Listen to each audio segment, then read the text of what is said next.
My name is Brother Sergeant Vrakas of the Iron Skulls Chapter, 3rd Company, and I need to tell you about the 8 months I spent as a living corpse, entombed in the very armor that was supposed to honor me.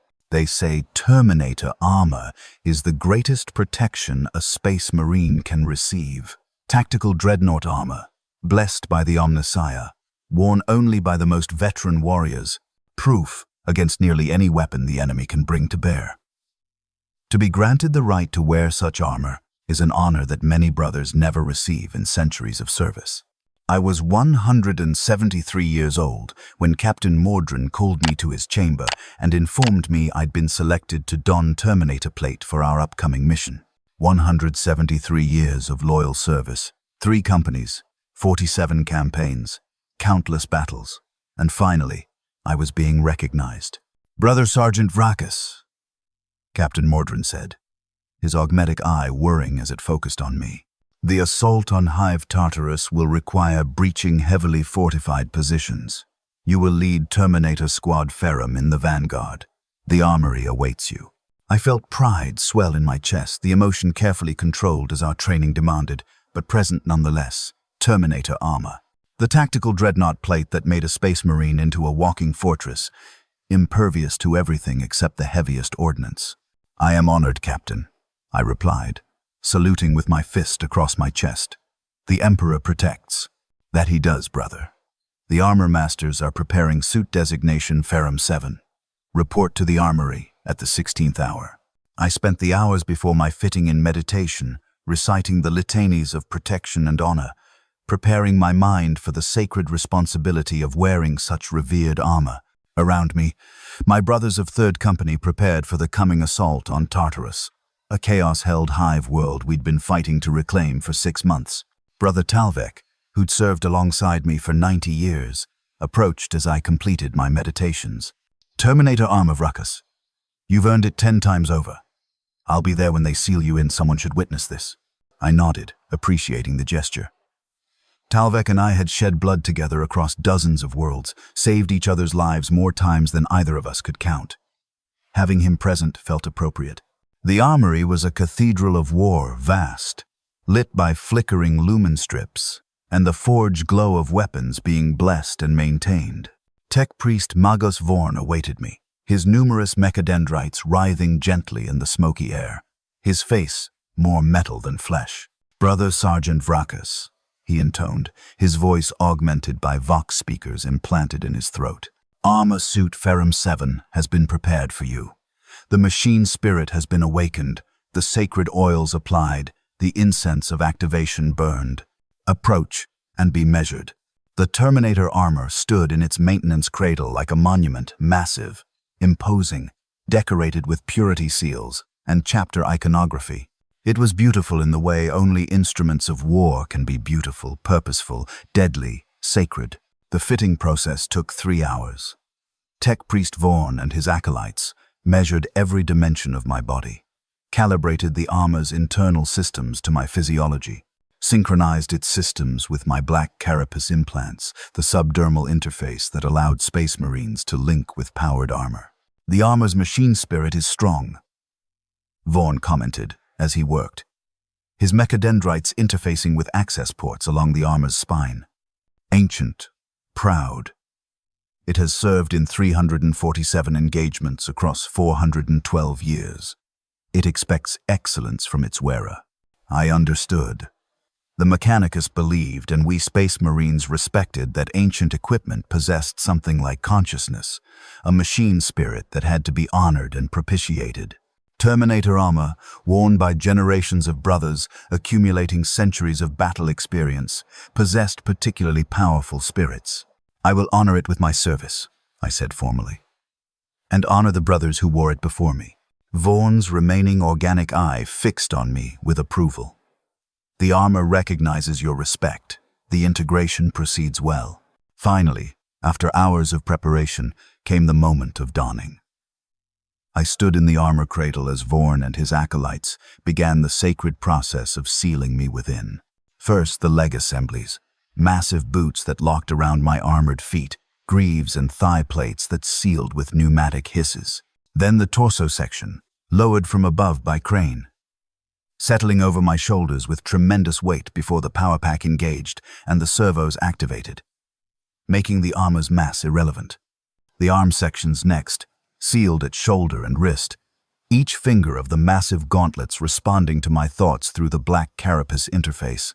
Then the helmet, lowered carefully, locked into place with a final pneumatic seal that cut off the outside world and replaced it with the armor's tactical display. For a moment, I felt claustrophobia, a sensation Space Marines supposedly don't experience.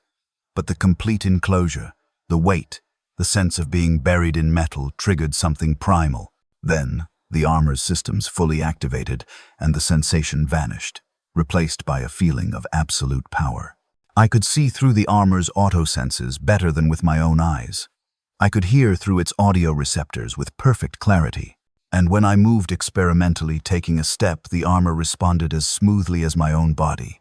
800 pounds of ceramite and adamantium moving with perfect precision. Emperor's blood, Talvek breathed, watching from the observation platform. You look like a demigod. Vaughn's mechadendrites retracted from the armor's access ports. All systems optimal. Machine spirit responds well. The armor accepts you, Brother Sergeant. May it serve you as faithfully as it has served your predecessors. I spent the next 2 days training in the armor, learning its capabilities and limitations. Terminator plate was slower than standard power armor, but incomparably more protective. Its storm bolter was integrated into the wrist mount, and my power fist, a massive close combat weapon, could punch through reinforced walls. My squad, brothers Koval, Drusus, Marin, and Talvas, trained alongside me, all of us adjusting to the tactical dreadnought plate we'd been honored to wear. We practiced breaching maneuvers, close quarters combat, defensive formations.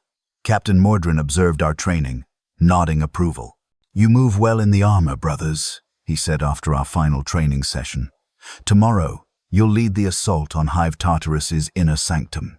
The Chaos forces have fortified heavily. They know we're coming. Your armor will allow you to breach their defenses and hold the line while our assault companies exploit the breakthrough. The Emperor expects your success.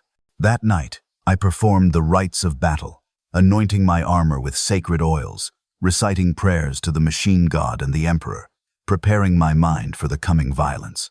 The armor stood beside me in my cell, silent and waiting, its machine spirit calm. I should have recognized the omen. The armor was too calm, too accepting. Ancient machine spirits are temperamental, proud, demanding. Ferrum 7's easy acceptance should have warned me that something was wrong, but I was too focused on the honor, too proud of my selection, too eager to prove myself worthy. I saw what I wanted to see, a perfect weapon, awaiting a worthy wielder. I didn't realize I was looking at my tomb. The assault began at dawn, our Thunderhawks screaming through Tartarus's polluted atmosphere, carrying us toward the Hive's inner sanctum where the Chaos leadership had fortified themselves. I stood in the Thunderhawks' hold with my squad, Terminator armor locked in place against the transport clamps, watching the tactical display. 2 minutes to insertion, the pilot voxed. Prepare for hot drop. Enemy anti-air is heavy. The Thunderhawk shuddered as flak bursts exploded around us. Through the armor's audio receptors, I could hear the shriek of shrapnel against the hull, the roar of our void shields absorbing impacts. Then the retrothrusters fired, and we dropped. The insertion was perfect, our Thunderhawk's assault ramp slamming down onto a fortified plaza in the Hive's inner sanctum. My squad charging out into a storm of enemy fire. Last bolts and autocannon rounds hammered against our armor, sounding like rain against ceramite, completely ineffective against Terminator plate. Squad Ferrum, advance! I commanded over the Vox, my storm bolter chattering as I returned fire. Breach the gate! We moved forward in perfect formation, an unstoppable wall of ceramite and firepower, crushing the enemy's defensive line through sheer momentum. My power fist smashed through a barricade, hurling broken bodies aside. Brother Koval's assault cannon roared, tearing through enemy positions. We were magnificent, invincible. The Emperor's finest in his finest armor. The inner gate loomed before us, reinforced adamantium, sealed shut, protected by heavy weapons emplacements. Captain Mordrin's voice crackled over the command vox. Squad Ferrum, breach that gate. Second company stands ready to exploit. Understood, Captain. Beginning breach now. Brother Marin moved forward with the breaching charges while the rest of us provided covering fire. The enemy knew we were the primary threat, concentrated their fire on our position. Heavy bolter rounds, autocannon shells, even a missile that detonated against my chest plate, knocking me back a step but causing no damage. Terminator armor was invincible. I believed that absolutely. Then I saw the Lascannon. It was mounted in a fortified bunker 50 meters to our right, its barrel tracking toward us, the distinctive whine of its power cells charging audible even through my helmet. Lascannons were anti-tank weapons, one of the few things that could threaten Terminator armor. Lascannon, right flank, I shouted, turning to engage. I was too slow.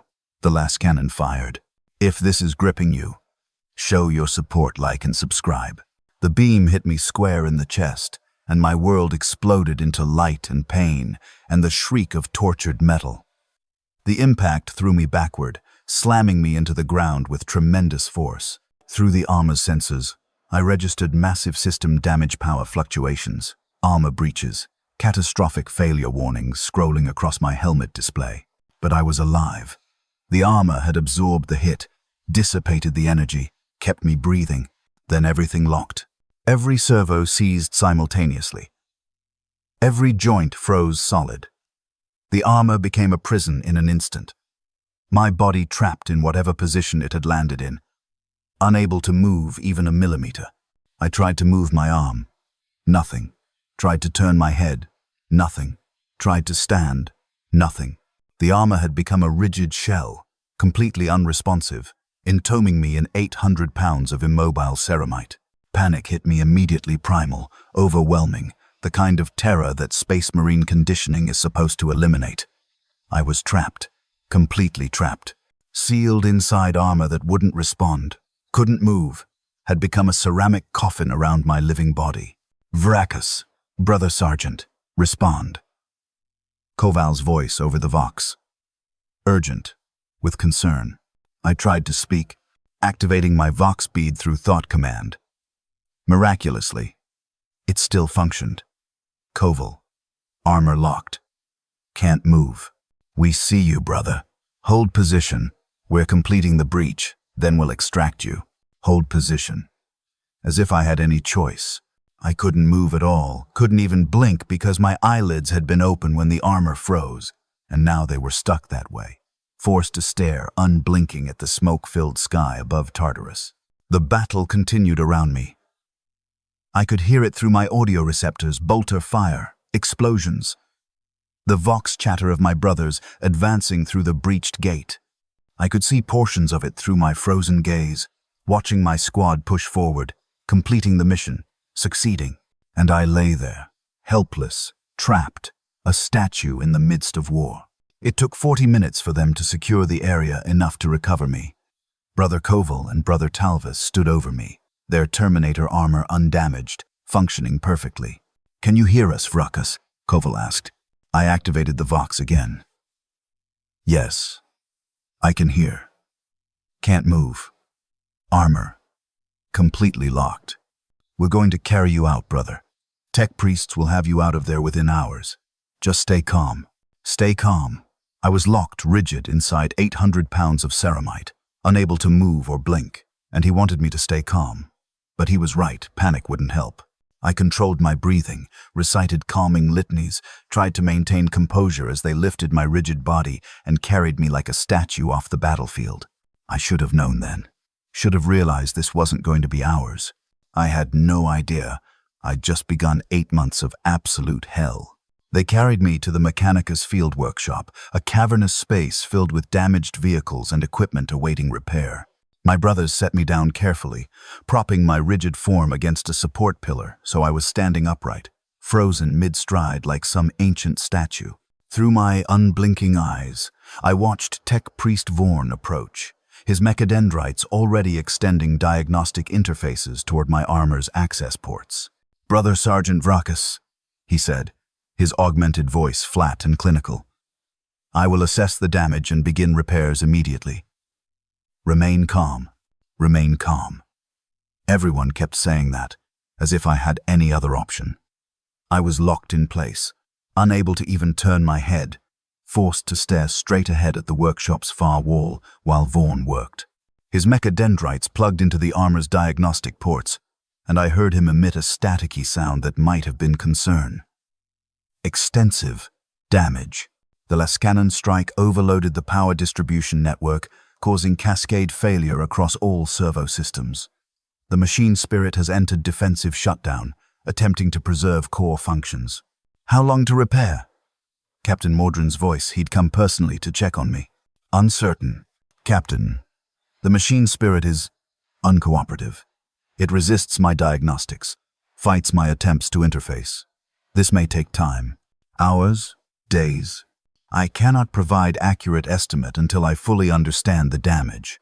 But Brother Sergeant Vrakas is not in danger. Life support systems function normally, and the armor maintains environmental seal. He is uncomfortable, but safe. Uncomfortable. That was one way to describe it. I'd been frozen in this position for 2 hours now, standing upright, one leg forward mid-stride, arms locked at my sides, head facing straight ahead, eyes wide open because my eyelids wouldn't close. Already, every muscle in my body was beginning to scream from the rigid position, but I couldn't shift even slightly to relieve the strain, and I couldn't blink.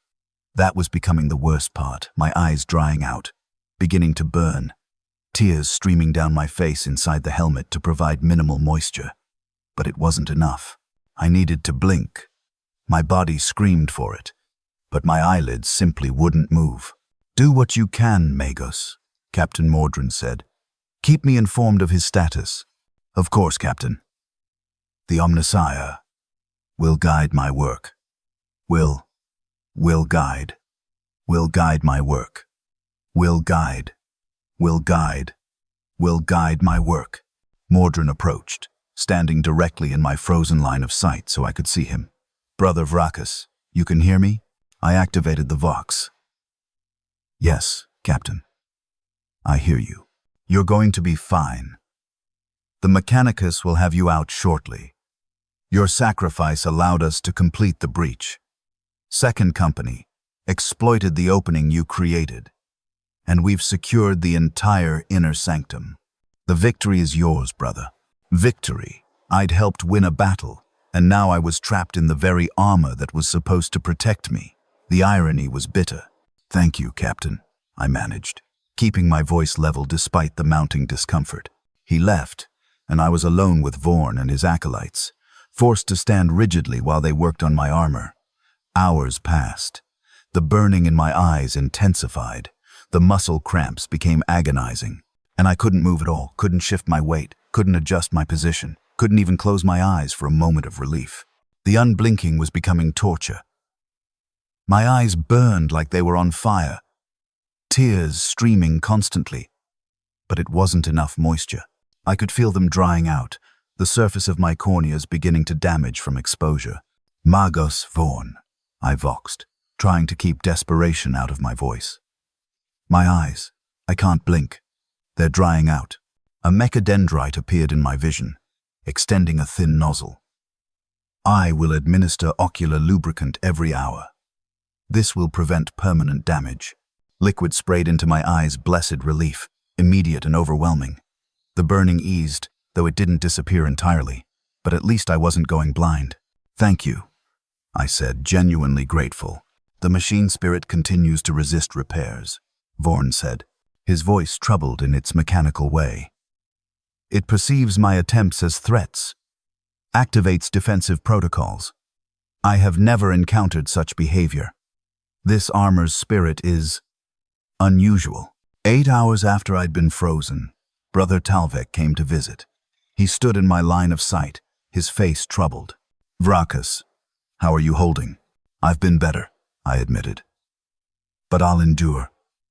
Any word on when I'll be extracted? I'm son. Vaughn says it's complicated. The armor's machine spirit is damaged, fighting the repairs. Could be a day or two. 48 hours of standing rigid in this position. unable to move, unable to blink on my own. The thought was horrifying, but I'd endured worse in my service to the Emperor. I could handle this. I'll survive, I said. Tell the squad I'm proud of their performance in the assault. I will, brother. We'll get you out of there soon. He left, and I was alone again, staring at the same section of wall I'd been staring at for 8 hours. The workshop bustled around me, servitors moving equipment, tech priests working on other damaged gear, but I was isolated in my ceramic prison, unable to look away, unable to do anything except exist in rigid immobility. The muscle cramps intensified. Standing completely still, unable to shift weight or adjust position, my legs began to cramp agonizingly. My back screamed from the locked posture. My arms, frozen at my sides, felt like they were on fire from the unnatural rigidity. And still I couldn't move. Not a millimeter. Not at all. 12 hours. Vaughn sprayed lubricant in my eyes again, preventing damage, but providing only temporary relief from the burning. My body's waste systems were starting to become a problem. The armor had waste management systems built in, catheters and collection bags, but having them activate automatically while I was conscious and aware was degrading in ways I couldn't adequately describe. Magos, I voxed. How much longer? Unknown. The machine spirit actively corrupts my repairs. Each system I restore, it damages again. I believe the last cannon strike did not merely damage the armor, it wounded the machine spirit itself, and it now lashes out in pain and confusion. Wounded. The armor's spirit was wounded, and it was keeping me trapped because it didn't understand I was trying to help. Can you force it? Override the spirit? Not without risking catastrophic failure. The armor is pressurized, maintains internal atmospheric stability. If I breach it incorrectly, the sudden pressure change could kill you. I must proceed carefully. Trapped. I was completely trapped, and there was no quick solution. 24 hours.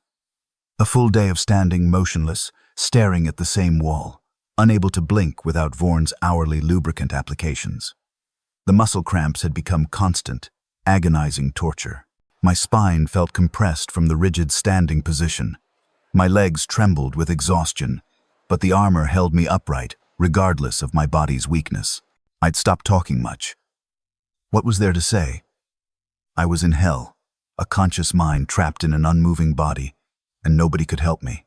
Brothers came to visit occasionally, Talvek most frequently, standing in my sightline and talking about the campaign's progress, trying to keep my spirits up.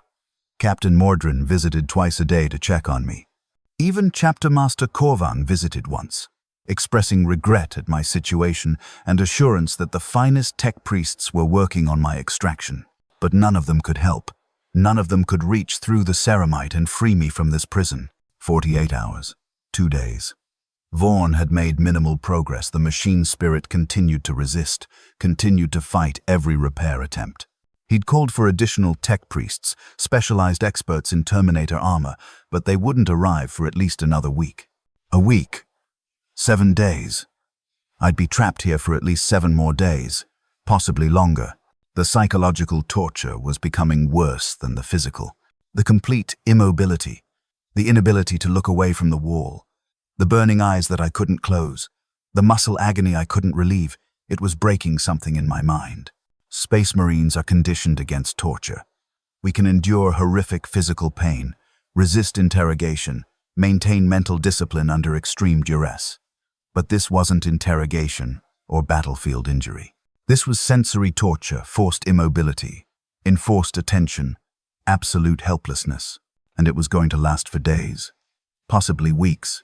Comment below if you've ever felt trapped. Just one word, trapped. 72 hours, 3 days. I'd started hallucinating, seeing movement in my peripheral vision that wasn't there, hearing voices that didn't exist. The combination of sleep deprivation. I couldn't sleep standing upright, couldn't close my eyes. Constant pain and sensory monotony was fracturing my perception. Brother Sergeant, Vaughn's voice, pulling me back to reality. I have unfortunate news. The machine spirit's resistance has intensified. I cannot safely extract you without first placating it, which requires extensive repair of its core systems. This will take weeks, not days. No, not days. Weeks. The word hit me like a bolt around. Weeks of standing here, frozen, unable to move or blink or escape. Weeks of this torture. How many weeks? I asked, my voice barely functional. Minimum 4, possibly 8. The damage is extensive, and I must work carefully to avoid catastrophic failure. I am sorry, Brother Sergeant. 8 weeks, 2 months, 60 days of this absolute hell. I wanted to scream, wanted to rage, to fight, to break free through pure force of will. But I couldn't. I could only stand here, frozen, trapped, enduring. I understand, Magos, I said, because what else could I say? Continue your work. Your brothers have requested to move you to a more comfortable location, the Apothecarian, where you can receive better monitoring. I have approved this. They moved me that day, my rigid form carried through the strike cruiser's corridors like a statue being relocated. The Apothecarian was quieter than the workshop, more peaceful. They positioned me in a recovery bay, still standing rigidly upright, still staring at a wall, a different wall, at least, though it made little difference. Chief Apothecary Valen examined me as much as he could through the armor's sensors. His vital signs are declining. Muscle tissue is deteriorating from the constant rigid positioning. His eyes are suffering damage despite the lubricant. If we don't extract him soon, the physical consequences will be severe. I am working as quickly as possible, Vorn replied, but I cannot risk killing him with rushed extraction, so I remained trapped. Days became a week. The week became 2 weeks. My mind started to drift, consciousness becoming unmoored from time, existence becoming a gray fog of pain and exhaustion punctuated by moments of clarity when brothers visited or Vorn updated me on repair progress. The machine spirit was slowly being repaired, slowly being convinced to release its grip on my prison. But it was agonizingly slow, measured in millimeters of progress per day, and I stood there, frozen, unable to do anything except endure and pray that my mind would survive this nightmare intact. 3 weeks into my entombment, I began to lose track of time completely. The Apothecarian had no windows, no natural light, just the steady artificial illumination that never changed. My only time markers were Vaughn's hourly eye lubricant applications and the twice-daily visits from brothers or command staff. But those visits were starting to blur together. Everything was starting to blur, reality becoming a continuous stream of pain and immobility, with no clear beginning or end. I'd stopped sleeping entirely. You can't sleep standing upright with your eyes forced open. The body tries microsleeps, brief moments where consciousness lapses, but it's not rest. Not truly. My mind was deteriorating from exhaustion. Hallucinations becoming more frequent, more vivid. I saw things in the wall I was forced to stare at. Faces forming in the patterns of metal and paint, shadows moving at the edge of my frozen peripheral vision. Sometimes I saw the Emperor himself, standing before me in golden armor, judging my worthiness.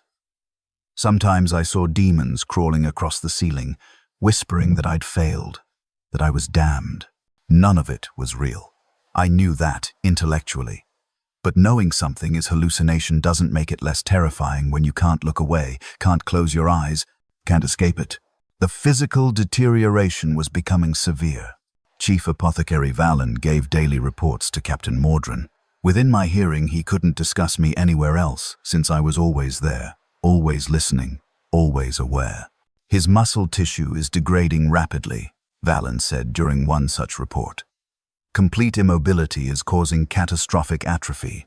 His spine is compressing under the constant load. Space Marine physiology can handle tremendous stress, but not weeks of absolute rigidity. His eyes are developing permanent damage despite our treatments. And his mental state is declining. The psychological torture of complete sensory imprisonment is breaking him. Can we sedate him? Mordrin asked. Not safely. The armor's environmental systems would need to be modified to manage an unconscious occupant. And any modification risks the extraction process. He must remain conscious. Conscious. That was the cruelest part. I couldn't even escape into unconsciousness. I had to remain aware, present, experiencing every moment of this torture. Brother Talvek visited daily, spending hours standing in my sightline, talking to me, trying to keep my mind engaged. He told me about the campaign's progress, gossip from the companies, stories from our shared past, anything to give me something to focus on besides the pain. "Remember Crovar Prime," he said one day. Probably the 30th day, though I'd lost count. "When we held that bridge for 16 hours against the Orc tide, you took that claw strike to the shoulder, kept fighting anyway?" I activated my Vox, the effort feeling monumental. "I remember. Thought I'd die there. But you didn't. You endured. You survived. You're the toughest bastard in Third Company. Vrakas, you'll survive this too." I wanted to believe him. But that had been battlefield injury, painful but comprehensible, with clear purpose. This was different. This was torture without meaning. Suffering without purpose. Existence reduced to pure endurance of agony. "How much longer, Talvek?" I asked, my voice hollow. "Vorn says another month, maybe 5 weeks. The machine spirit is responding better now. They're making progress. Vorn, another month, another 30 days of this hell." The thought was unbearable, but I had no choice except to bear it. "If you're still with me, just like the video, that's all I ask." Week 5. My body was failing. The constant rigid positioning had compressed my spine severely. Valen estimated I'd lost 3 centimeters of height from the compression. My muscles had atrophied so badly that if I was extracted, I'd be unable to walk or even support my own weight. My eyes were permanently damaged. The constant forced openness, despite hourly lubricant, had scarred my corneas. Valen said I'd need augmetic replacements eventually, though Space Marine healing might repair some of the damage over years. But worse than the physical damage was what was happening to my mind. The hallucinations were constant now, indistinguishable from reality.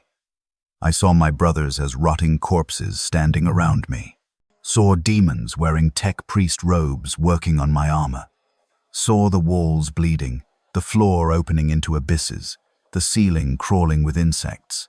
I knew none of it was real, but I couldn't escape it, couldn't close my eyes, couldn't look away, couldn't do anything except watch my hallucinations and try to maintain the thin thread of sanity that still connected me to reality.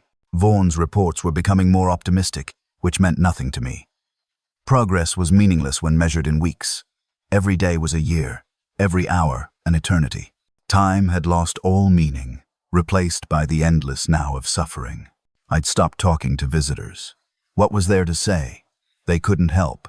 They could only watch me suffer, and I could only stand there, frozen, dying by degrees inside my ceramic tomb. Week 6. Apothecary Valen reported that my heart was showing strain. The combination of constant stress, exhaustion, and immobility was damaging even my enhanced cardiovascular system. He'd started administering supplements through the armor's feeding ports, trying to keep my body functional. The feeding ports. They inserted a tube through a sealed port in the armor's chest, pushing nutrient paste directly into my throat. I couldn't chew, couldn't swallow normally, couldn't even taste the food. Just felt it sliding down my throat 3 times a day, keeping me alive whether I wanted to be or not. The waste management was even more degrading. Automatic systems handled my body's excretions without my input, without my dignity.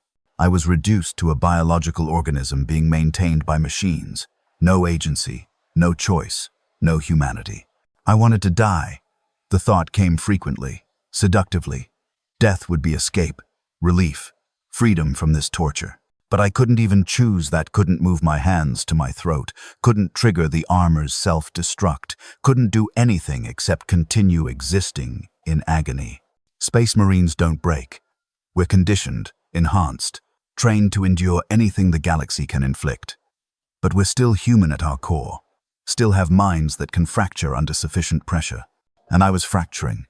I could feel it happening, my thoughts becoming fragmented, my memories blurring together, my sense of self deteriorating. Who was Vrakas? Brother Sergeant, 3rd Company, Iron Skulls Chapter. But who had Vrakas been before that? I couldn't remember. The memories were gone, lost in the gray fog of suffering. All that remained was pain. Endless, eternal, inescapable pain. Week 7. Vorn announced he'd successfully placated the machine spirit and was beginning final extraction preparations. The armor's servo systems were being carefully unlocked, one by one, tested and verified before proceeding to the next. It would take another week, he estimated. 7 more days. I barely heard him. 7 days or 7 years, what difference did it make? Time was meaningless. Only suffering was real. Talvek stood in my sight line, his face drawn with concern. Vrakas, you hear that? Another week and you're out. You're going to make it, brother. I didn't respond. Couldn't find the energy, the will, the reason. What was the point of speaking? Nothing changed. Nothing mattered. Vrakas. Talvek's voice was sharp, commanding. Brother, stay with us. Don't give up. Now. You're so close. Close. I was close to freedom, close to escape, but I'd been close for weeks now, always just a little longer, just a few more days, just a bit more endurance. I didn't believe it anymore. This was eternal. I'd stand here forever, frozen, suffering, until my body finally gave out, and I died still entombed in this cursed armor. I'm here, I finally voxed, because Talvek needed to hear it, even if it was a lie. Stay strong, brother. For the Emperor, for the chapter, for yourself, for myself. I couldn't even remember who that was anymore. Week 8. Day 56. Of absolute immobility. Vorn worked on the final extraction preparations, his mechadendrites carefully manipulating the armor's seal mechanisms. Captain Mordrin had ordered that my entire squad be present for the extraction. They stood around me in the apothecarian, witnesses to my liberation or my death. Beginning unsealing sequence, Vorn announced. This will take approximately 3 hours.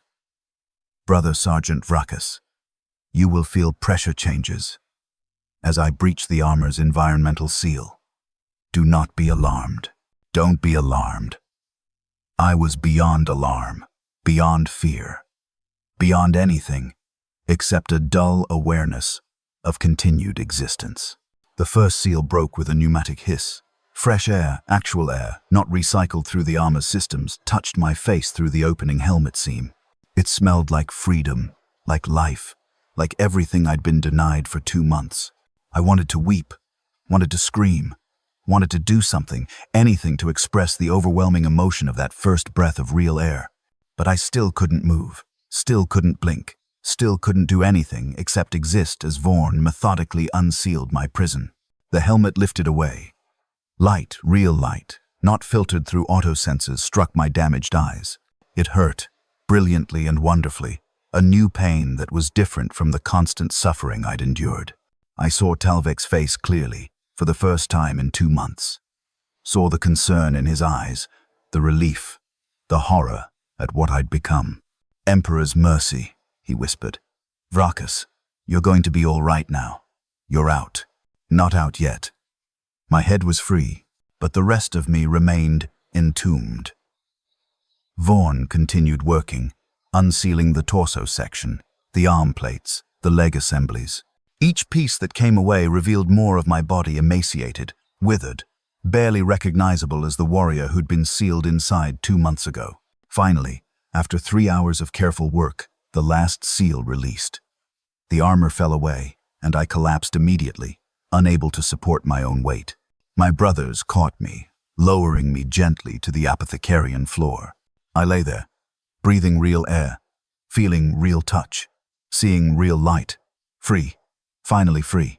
And I realized I was weeping, tears streaming down my face, sobs racking my withered body, 8 weeks of absolute hell finally ending in the relief of liberation. But I still couldn't move. My atrophied muscles wouldn't respond. My compressed spine couldn't straighten. My damaged eyes couldn't see clearly. I was free of the armor, but still imprisoned in my own broken body. Get him into recovery, Valen ordered. Full regenerative protocols. He'll need months of therapy. They lifted me onto a Medicaid bed, strapping me down gently because I couldn't support myself. I stared at the ceiling, a new ceiling, a different view, and felt something that might have been gratitude or might have been despair.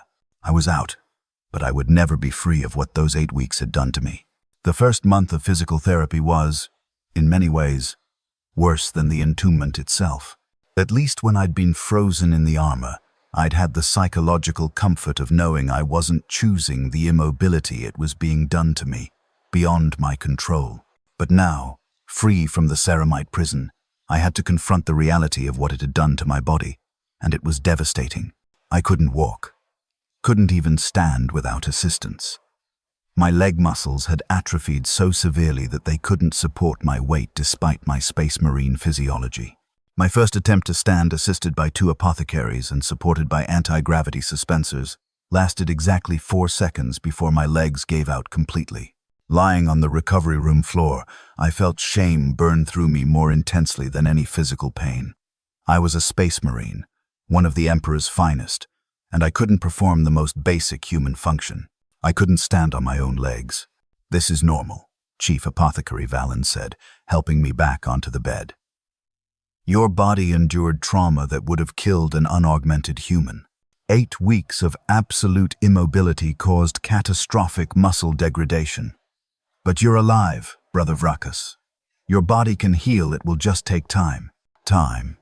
I'd lost 2 months to the armor.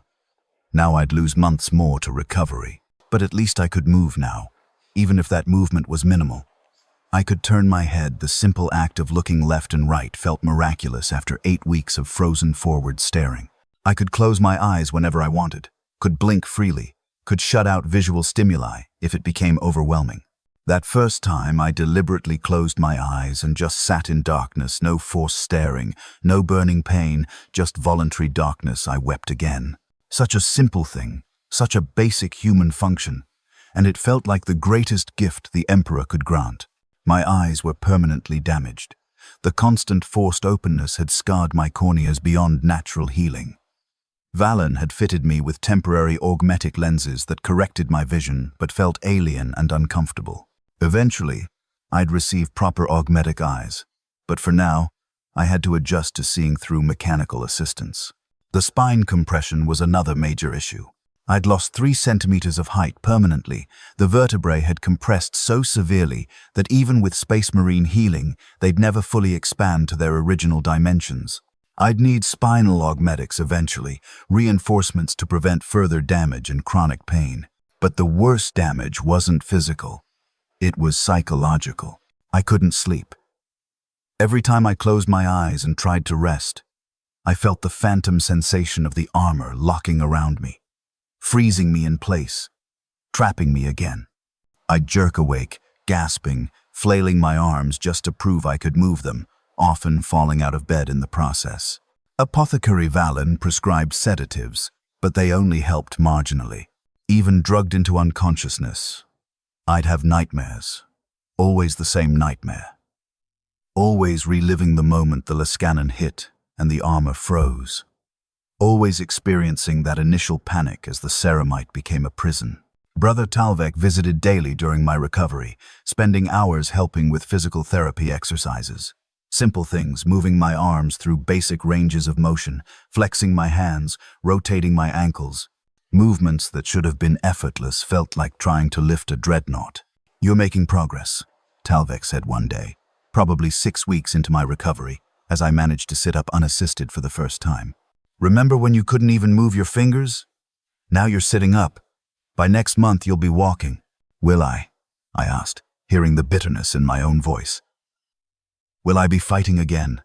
Or am I finished as a Space Marine?" Talvek's expression became serious. "Brother, you survived something that would have broken most warriors. The fact that you're here, aware, working toward recovery, that's courage. Nobody in the chapter questions your worth, but I questioned it. A Space Marine who couldn't fight was useless, a burden rather than an asset, and I wasn't sure I'd ever fight again.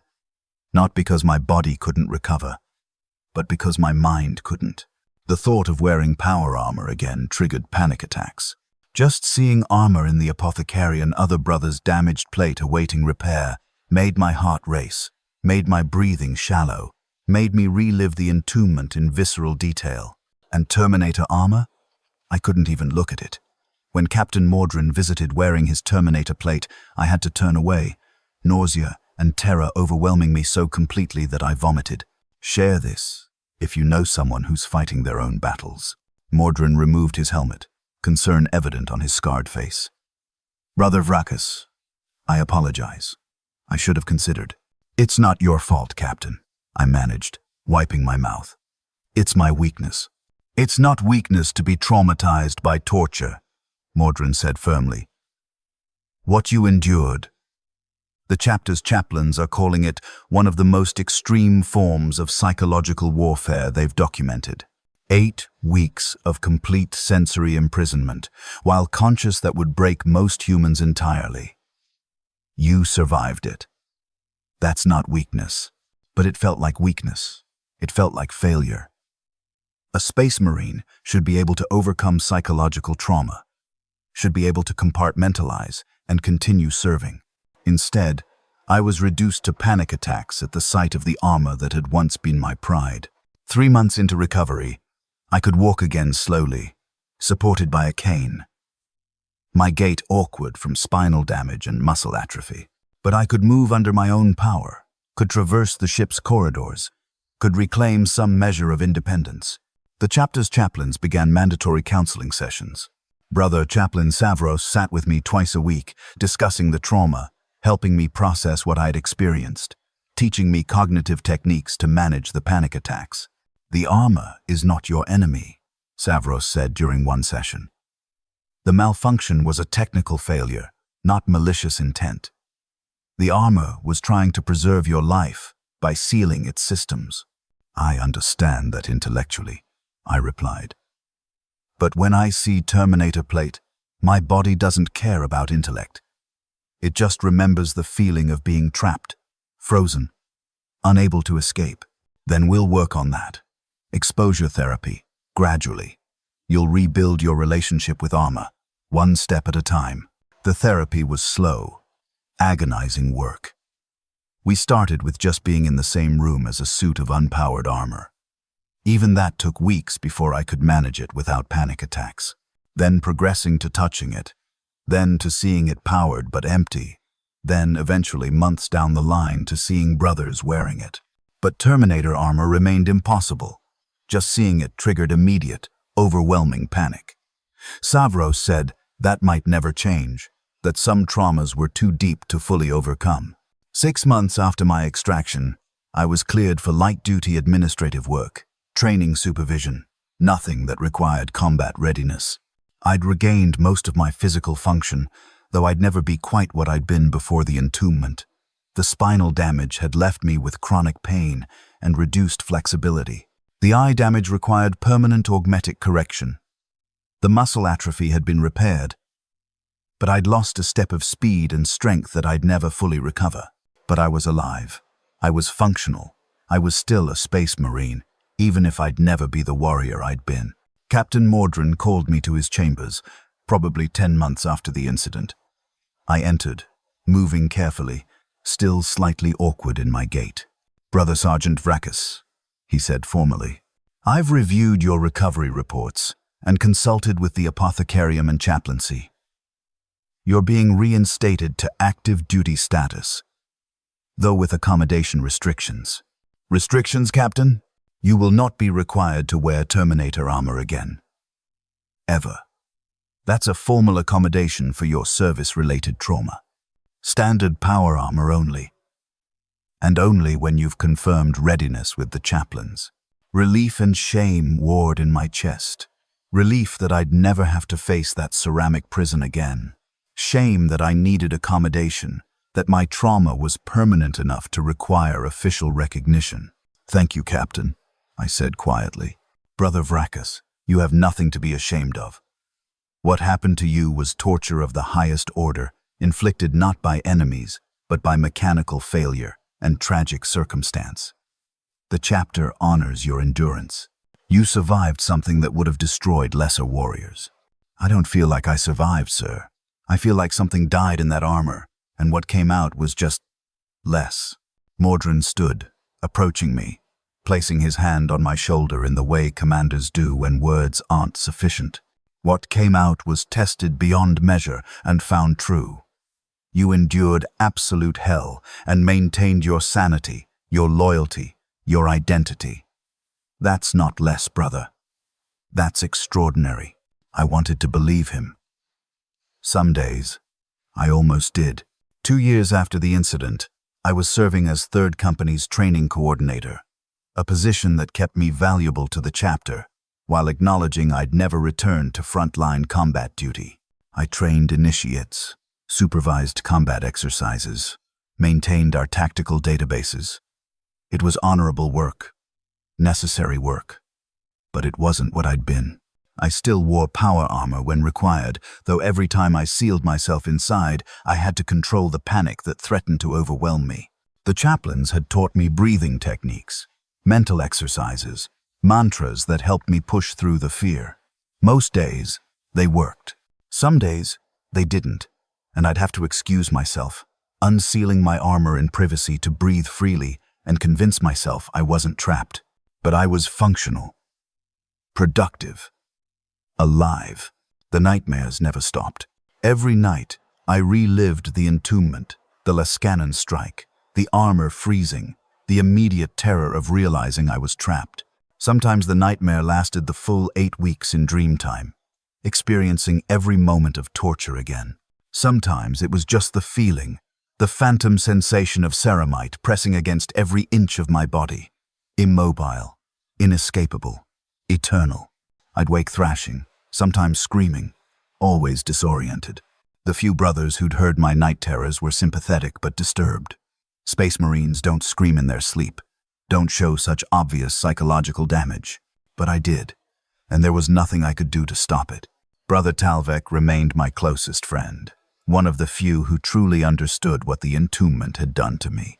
He'd stood by my armor for hours during those 8 weeks, talking to me even when I couldn't respond, maintaining his vigil. He understood. "You're doing well," he said one day as we reviewed training reports together. "The initiates respect you. You're teaching them skills that'll keep them alive." "I'm doing what I can," I replied.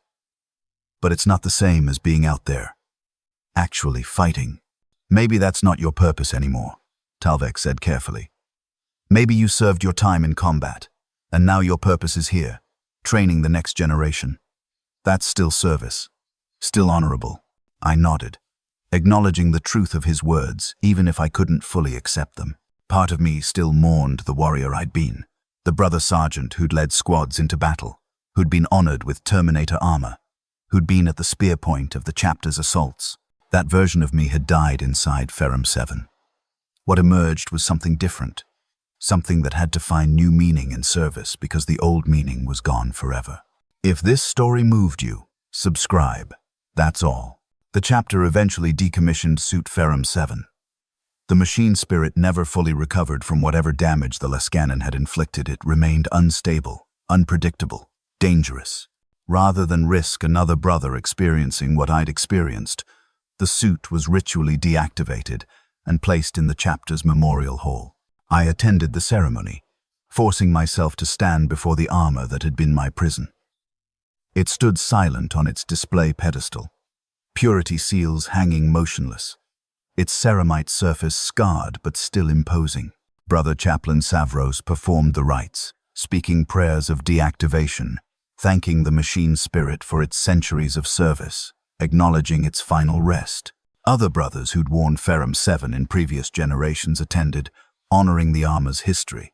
And I stood there, staring at my prison, feeling the phantom weight of it crushing me, even though I wasn't wearing it, would never wear it again.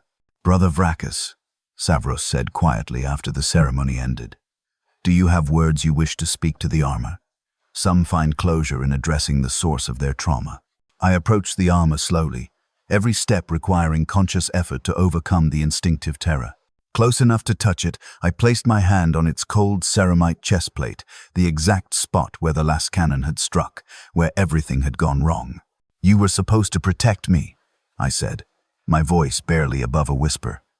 "You were an honor, a privilege, a sign of trust and capability. Instead, you became my torture chamber, my prison, my nightmare. I don't forgive you, I can't. But I understand you weren't malicious. You were just a machine that broke at the worst possible moment, and I was the one who paid the price." The armor didn't respond. Machine spirits, if they truly existed, don't speak in words. But I felt something, maybe just my imagination, maybe something real, like a sense of regret, of sorrow for what it had done to me. "Rest now," I said. "Your service is complete. You won't trap anyone else." I stepped back, and Savros placed his hand on my shoulder. "That took courage, brother, facing your trauma directly. It doesn't make it better," I admitted. "Doesn't erase what happened. But maybe it helps, a little." "Healing isn't about erasing trauma," Savros said. "It's about learning to carry it without being destroyed by the weight." I was still learning that lesson. 5 years after the incident, I'd fully adapted to my new role in the chapter.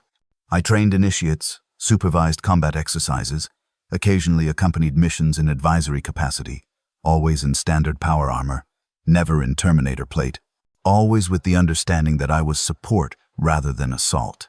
The younger brothers didn't know my history unless they asked. To them, I was just Brother Sergeant Vrakas, the training coordinator, a veteran who'd moved to instruction duty. They didn't know about the 8 weeks, didn't know about the nightmares, didn't know why I sometimes had to excuse myself from the armory when Terminator suits were being maintained. Some of the older brothers knew, though. Word had spread through the chapter, the story of the sergeant who'd been entombed in malfunctioning armor for 2 months, who'd survived but been broken by the experience. Some viewed me with pity, some with respect, some with uncomfortable awareness that it could have happened to them. Brother Koval, who'd been with me during the assault on Tartarus, approached me one day during training exercises. He'd continued serving in Terminator armor, had been promoted to lead his own squad, was everything I might have become, if not for the malfunction. "Vrakas," he said, his voice respectful. "I wanted to say what happened to you. It wasn't fair. You deserved better." "None of us get what we deserve," I replied. "We get what happens, and we endure it. Still, you were one of the best, should have been leading Terminator squads for decades. Instead," he trailed off, uncomfortable. "Instead, I train the next generation," I finished. "It's still service, Koval. Different service, but still worthy." He nodded, and I could see he wanted to say more but didn't know how. What do you say to someone whose career, whose identity, was destroyed by pure bad luck? There weren't words adequate to that reality. After he left, I stood in the training hall, watching initiates practice squad tactics. And I realized something. I'd stopped mourning who I'd been. Not completely, the nightmares still came, the trauma still existed, the loss still hurt. But I'd begun to accept who I was now, what my purpose was, why my service still mattered, even if it wasn't what I'd imagined. I'd survived the entombment.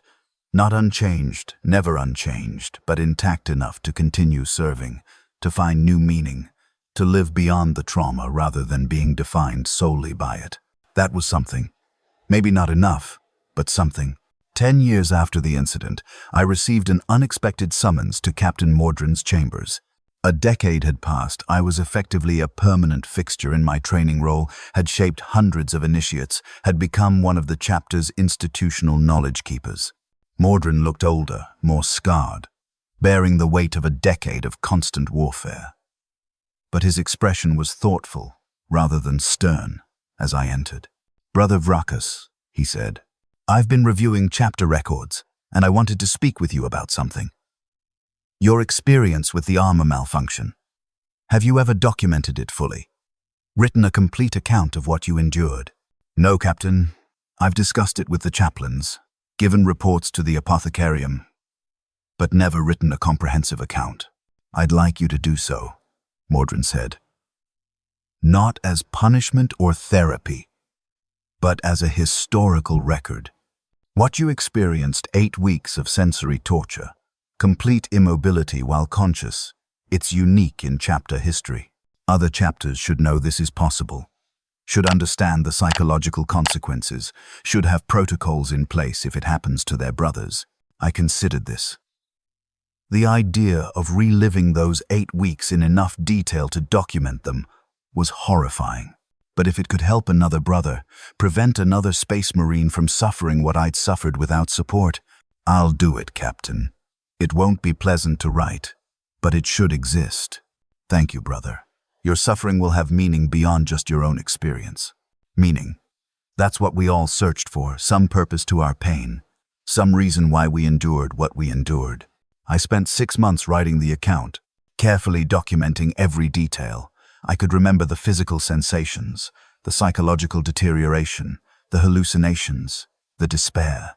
It was agonizing work, forcing myself to revisit the trauma in minute detail, but I completed it. The document was distributed to other chapters through official channels, classified as Extreme Psychological Trauma Case Study, Equipment Malfunction Torture. Other tech priests read it and developed new safety protocols for Terminator armor maintenance. Other chaplains read it and created counseling frameworks for similar trauma. Other apothecaries read it and established medical protocols for extraction from malfunctioning armor. My suffering had become useful, had become teaching material that might spare others the same nightmare. That helped. Didn't erase what had happened, didn't heal the damage, but it helped knowing the nightmare had purpose beyond just destroying me. Comment one thing you learned from this story. Just one thing. 20 years after the incident, I was approaching 2 centuries of age, still serving as 3rd Company's training coordinator. I'd become a chapter institution, the sergeant who'd survived the entombment, who'd endured the impossible and found new purpose afterward. Young initiates would ask me about it sometimes, carefully and respectfully. Is it true you were trapped in armor for months, Brother Sergeant? 8 weeks, I'd reply. It's true. How did you survive? How did you stay sane? I'm not sure I did. I'd answer honestly. I survived, but something broke that never fully healed. You learn to live with the broken parts. They'd nod, not fully understanding how could they. They'd never experienced such torture, and I prayed to the Emperor they never would. But some of them understood enough. Understood that even Space Marines could be broken by the right circumstances, that trauma was real and lasting, that survival didn't mean returning to what you'd been before, and they respected the brokenness rather than scorning it, which meant something had changed in the chapter. My suffering had taught lessons beyond just equipment. Safety had taught that psychological injury was as real as physical wounds, as worthy of honor and accommodation. Brother Talvek was still my closest friend, now promoted to captain of 5th Company, still checking on me regularly despite his increased responsibilities. How are you doing, Vrakas? He asked during one visit. The question he always asked, the question that acknowledged my ongoing struggle. Same as always, I replied. The nightmares still come. The panic attacks still happen. But I'm functioning, still serving, still finding meaning in the work. That's all anyone can ask, Talvik said. You survived the unsurvivable. You found new purpose after your old identity was destroyed. That's victory, brother, even if it doesn't feel like it. Maybe he was right. Maybe survival itself was victory, even when it looked like defeat.